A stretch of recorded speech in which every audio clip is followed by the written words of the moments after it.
Hi friends, welcome back to my channel arts of Siddhi Reddy. ఈరోజు మనం చూడబోయే రెసిపీ గోంగూర పచ్చడి. ముందుగా గోంగూరని తీసుకొని దాన్ని పెటల్స్ని సెపరేట్ చేసుకొని దాన్ని ఇలా బాగా వాష్ చేసుకోవాలి. వాష్ చేసుకున్నాక మనం ఒక ప్యాన్ తీసుకొని అందులో ఆయిల్ వేసుకొని ఆయిల్ వేడెక్కాక ఆవాలు, సాయిమినపప్పు, శనగపప్పు ఇంకా గ్రౌండ్నట్స్ వేసుకొని బాగా వాటిని వేగే వరకు వేపుకోవాలి. ఇంకా ఎండుమిరపకాయలు కూడా మనం వేసుకోవాలి. ఈ పోపులన్నిటిని కొంచెం బాగా డీప్ ఫ్రై అయ్యే వరకు వేపుకోవాలి. అవి వేగిపోయాక మిక్సీ గ్రైండర్ తీసుకొని అందులో వేసేసుకొని వాటిని చల్లారబెట్టుకోవాలి.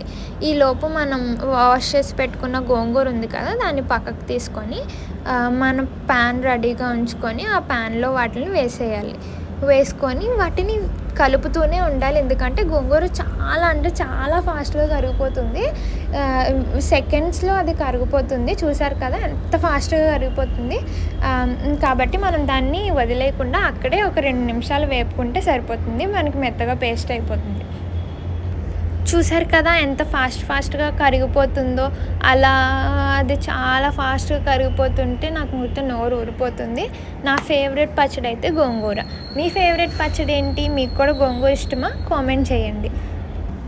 ఇది బాగా మెత్తగా అయిపోయిన తర్వాత స్టవ్ ఆఫ్ చేసేయండి. స్టవ్ ఆఫ్ చేసేసి మనం ఆల్రెడీ తీసుకున్న పోపుల్లో కొంచెం జీలకర్ర, కొంచెం ఎల్లుల్లిపాయలు, ఇంకొంచెం సాల్ట్ వేసుకొని మనం దీన్ని బాగా మెత్తగా అయ్యే వరకు పేస్ట్ చేసుకోవాలి.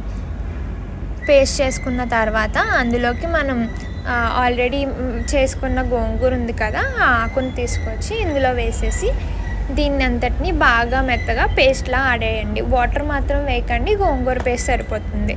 ఆ తర్వాత మనకి గోంగూర రెడీ అయిపోయింది. వీడియో నచ్చినట్టయితే లైక్ చేయండి, షేర్ చేయండి, సబ్స్క్రైబ్ చేయండి, కామెంట్ చేయండి. అండ్ ఇందులో ఉల్లిపాయలు వేసుకుని తింటే సూపర్ ఉంటుంది.